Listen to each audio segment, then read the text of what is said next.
What is this the moment? Are you optimistic?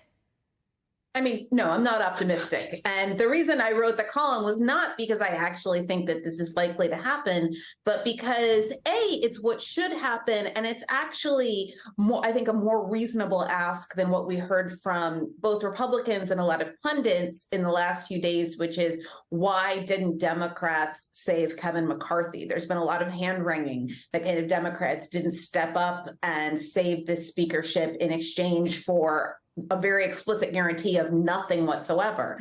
You know, Republicans, moderate Republicans, which is a relative term, wouldn't even have to vote for Jeffries, right? I think that if you had moderate Republicans come up with some sort of, relatively moderate candidate, they could make a deal with Democrats and they would sort of be in the catbird seat, right? In fact, what they could do is find someone who basically is one of them and elevate them. But again, I don't hold out that much hope of them having the courage to exert the same sort of political power that kind of Gaetz and his faction have tried to exert or have exerted. Do you think it's purely a matter of the terror that would be inflicted upon them by the far-right MAGA base of the House Republican Conference? Because politically speaking, they're on pretty solid ground, right? I mean, if you're a moderate Republican looking for a more consensus candidate, you're going to have Democratic support in the House. There are a lot of moderates in the House.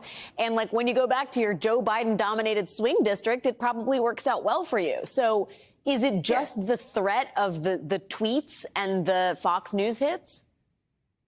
I don't know what it is besides just kind of pure cowardice and kind of a milquetoast orientation to politics. But this has been something that's been confounding throughout the Trump years, is the inability of people to stand up to them, even when it's in their own evident political interest.